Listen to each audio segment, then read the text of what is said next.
And final game on Cloud Kingdom against a very nervous Shine is Ace.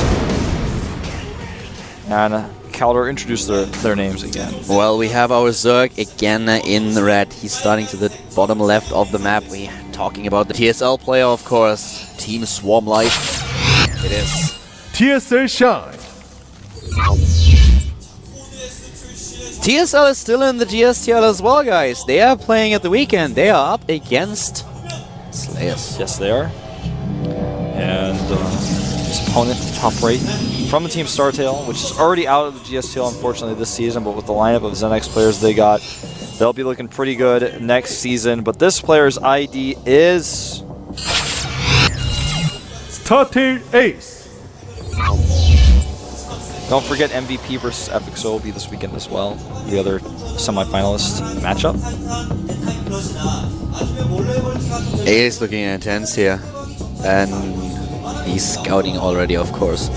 Sends out the first probe that builds the pylon on the low ground. He wants to know about the pool timing. He wants to know exactly what is going on here. And Shine is not cutting any corners. He's playing the standard. He's going for the 40 pool. Yeah. This is, you know, pretty common when the probe comes in your base. Hard to hatch first. At least you're not going to be able to hatch first where you want to. You're going to have to do it at your third, because Look Good For Us will always deny with this probe. Sometimes you see Zergs who really want the hatch first, pull a drone to the side, hide it, and then sneak past the probe, make it look like they're going to go for a pool first and then make the hatchery. But otherwise, it's just taking a gamble, and I like this. It's safe. He can take his natural pretty okay without having to worry about an exposed third base. This is the third and final game, so you don't want to worry about things like that. Nexus first again for Ace here. And of course, the one thing that Shine does immediately is not only attacking the probe at the natural, but he sneaks out a second drone and will now expand at the third base position. He's doing it. He's going to go there, regardless of going pool first. Could have waited a few more seconds for these lings, but he doesn't want to afford that. And as a Zerg player, you oftentimes do not. Overlord's like, goes in, sees a Nexus, he goes back on his Overlord Pillar Man. I guess that's what that's called. Scouting Overlord is scouting. Yeah, he is. Looks like he's mining. He looks like he's grabbing those crystals with his Overlord tentacles. This is, by the way, also one of the games where, or one of the maps where we usually see, well, not usually, but a lot, the Immortal All-In. What do you think is he going to do here? I mean, besides the Immortal All-In, what kind of strategies would you say are the strongest on this map? Well, on this map, you have to usually put some sort of aggression on with 2 base as a Protoss, because the third here, you can't wall it like you can on Entombed, can't wall it like you can on Ohana. It's not a Daybreak third where you have a position that's fairly close that you can kind of just bounce between your natural and your third base. This is a really tough third base to hold as a Protoss against Zerg, and I think that for that reason, Ace is going to put some sort of 2 base aggression on. If you take a third on this map, you usually do it with a ton of units. It's a later third. Ace has shown, though, that he is also able to play a long game on this map, so you're perfectly right. This is what we usually see quite often, and if it doesn't work, if it doesn't do the damage, he falls back into a third base. But this is actually the map that Ace played against Boom Boom, the one game that we mentioned earlier, where he used all this crazy drop play with the Warp Prisms. I'm actually eager to see if he wants to do something like this again. It would be brilliant. I would love it to see him showcase this macro management and just this multitasking again, but I'm not quite sure if that's what we are going to see, but I would love it. It's entirely possible, you know, he really turned on the steam in that game and looked really good. I feel like sometimes the decisions that Ace makes are so brilliant, and then sometimes he can also just impress me with his control, his multitasking. He definitely did that last time we saw him do that on this map. Stargate is going to be his tech of choice. This is not something I expected Ace to do on this map. Yeah. But it's an okay choice. It's valid here. The up and down matches that we were talking about, by the way, he also took down Marine King. If Marine King would have won the game against Ace, Boom Boom would have advanced because he just had the better position in the group. But because Ace did also take down Marine King, and not only Boom Boom, it was the StarTale player who advanced to Code S. This was actually the best shape that I've ever seen him in. And if he is able to do just something similar against Shine here, he has a good chance of advancing and facing Poland in the third round of Code A. So the Stargate now is, of course, close to being finished, and he probably will start with the Void Ray here. There is also the option of him starting with Phoenixes. This is actually what he does. And the question now is going to be, will he hide the Phoenixes? This is what a lot of Zerg Protoss players will actually do. Hide them for a while, wait until they have 4, then move out. With 4 Phoenixes, you can kill a Queen with 1 liftoff. which is really dangerous. So right now, is he hiding it or is he moving out with Phoenix number 1? Hide. He's hiding it. I like it. Yeah. A lot of, especially when if you start with a Void Ray, a lot of Pros players will immediately start to hunt down Overlords and just try to force a reaction out of the Zerg. But with this build, you want to surprise him. You want to hit hard. This is really sneaky. I mean, some people do this hiding after going for the Void Ray and using the Void Ray to clean up Overlords, then not following up and then going in for the cleans, but that's just much more predictable. This is the sneakiest Stargate play ever. He should try to get out at a 45-degree angle to the bottom left, starting from the space between his main and his natural, because he knows that there has to be an Overlord hovering at the natural. So if he wants to circumvent this one, he should... Oh, he's actually going at the edge of the map, which basically serves the same purpose. Yeah, you're right. He's going to be able to go around the bottom right here. There's no Overlord behind his base. You can see that. He waits for the 4th Phoenix. As long as he does not see be spotted by this one Overlord, he's actually fine here. And he does, and he will probably just... he's edging in.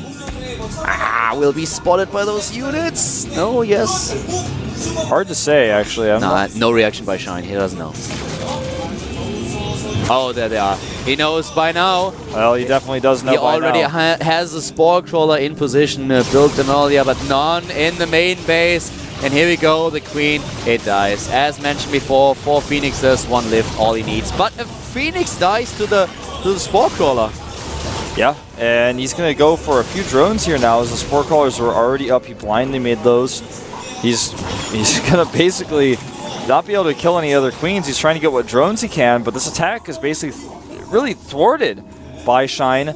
He's trying to force the Hydras, and guess what? Shine made a Hydra stand. He's getting Hydra's range right now. The robotic support bay is already done, though. Shine played this really safe with the Spore Crawlers that he preemptively built against his opponent's build. That was very well done and helped him to defend against this quite easily. Even if you kill a few drones as the Protoss player, it is not really worth as much as you would guess, just because of the production that the Zerg player has. So building another set of drones is not that much of a problem if the Protoss doesn't have an immediate follow-up on the ground.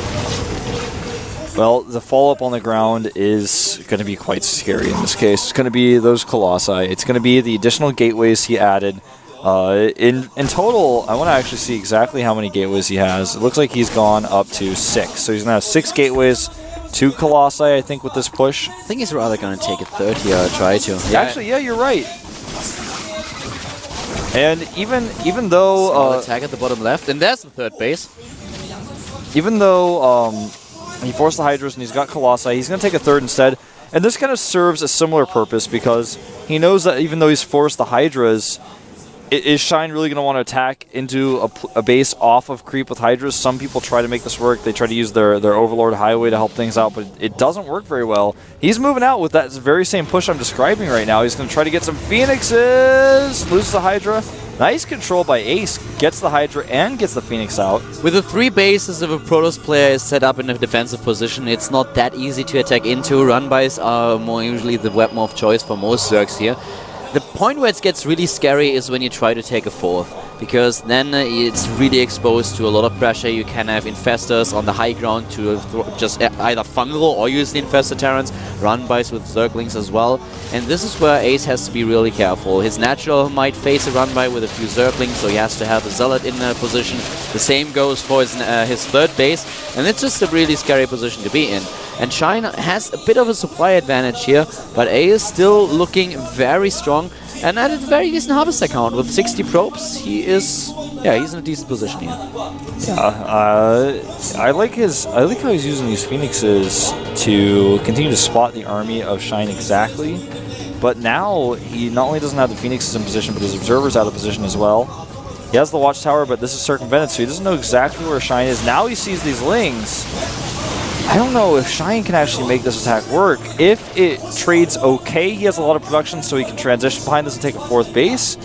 But if this does not go well, which Ace looks prepared right now, he's got these Colossi, he's got a decent stock count, plus these Phoenixes. If this doesn't go well, it's going to be really hard for Shine not only to take a 4th base, but to hold the counterattack that Ace sends afterwards. Here we go. Zergling's running in. Their force fields are spot on, and here come the Corruptors. Now there are a lot of them. They don't only have to deal with the Colossus, but also with the Phoenix. And here it is, a lot of DPS. He uses Corruption and takes down Colossus after Colossus. Now the Phoenixes are in trouble, and the rest of Shine's army tries to take down the Gateway army, and suddenly Ace is down to 90 supply and hard pressed by Shine. Yeah, he just ignored those Phoenixes. He just went right for the Colossi. And even though he lost a lot of Corruptors during this, now that the Colossi are gone, these Hydras are so valuable. They do so much damage. Their DPS is insane, and this is what they're showcasing. He's moving in again, trying to snipe unit after unit. Shine on 180 supply. He's bullying his way through the army of Ace, who warps in another round of Stalkers. Here they come. Blink is not ready just yet, though, and Corruption being used. Nice, well done by Shine. Oh, this is not good at all for Ace. He's losing so much here. The Corruptors continue to float and drop Corruption on these Stalkers to make them take more hit points. The Probes are in full retreat. Cannons will finish here, which is going to help Ace hold. But cannons alone are not going to be enough to save this Nexus. I don't think he can do it. I don't think he can save this Nexus. There are way too many Roaches headed his way. The entire minimap is covered in red dots, Overlords, and of course also Roaches are streaming towards the top right. Everything that he's producing right now is rallied to the top right. The expansion is gone, and now the natural is already under attack. He can snipe the Forge here, make sure that no upgrades are being researched by Ace, and he's going for it. Taking down the Gateway as well and walking right into the natural. He does unpower the cannon, and he's going through these Stalkers. Great blink micro by Ace, but he's still taking damage. He's losing shields, and you can only blink so far as the Hydras continue to close the distance. More Roaches coming in here. While he's on cooldown, he starts taking more and more hit points. The Corruption going off. The Corruptors giving vision of the high ground of these Stalkers as well. And Shine, over 100 supply in the lead, starts cutting into the Probes. And I think Ace is out of luck here. Shine is pulling his way through, as mentioned. GG! And Shine advances to the 3rd round of Code A. He'll face his teammate there. Exactly. TSL is guaranteed to have one player in Code S next season. It's either going to be Shine or Pold. Ace, even though he won the first map, is out of luck. Loses map number 2 and map number 3.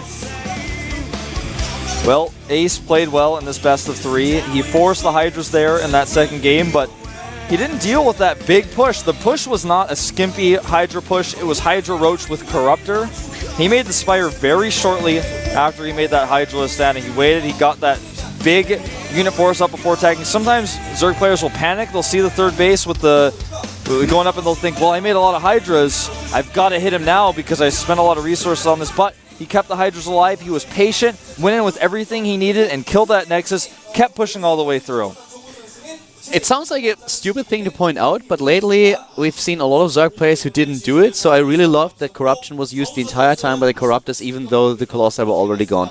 Because for some reason, what we see over and over again in just the recent Zerg versus Protoss is that as soon as the Colossi are gone, the Zerg player hovers with the Corruptors over his opponent's army, but doesn't really do anything. He just sits there, so it's dead supply. But especially Shine today, he used Corruption, and this helped him a lot, especially in the early stages of the fight when they were actually like even ground armies. Yeah. So it was really important, and it showed. It really showed through. Yeah, once again that he is willing to go the extra mile, to put in a little bit of extra effort to edge out and win, and this worked today. I mean, he hit almost every Stalker with that Corruption. When you're facing Blink Stalker play, you need to do damage as fast as possible. You have got to really hit hard. We are going to take another 5-minute break. When we get back, we'll have our final match. It is going to be Slayer's Puzzle against Startail Curious, another Protoss versus Zerg, so stay tuned.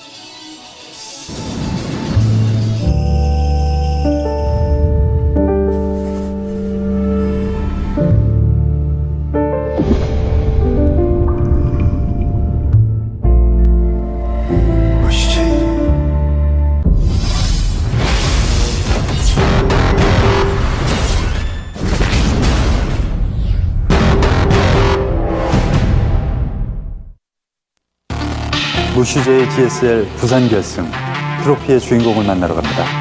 부산에서 만나요.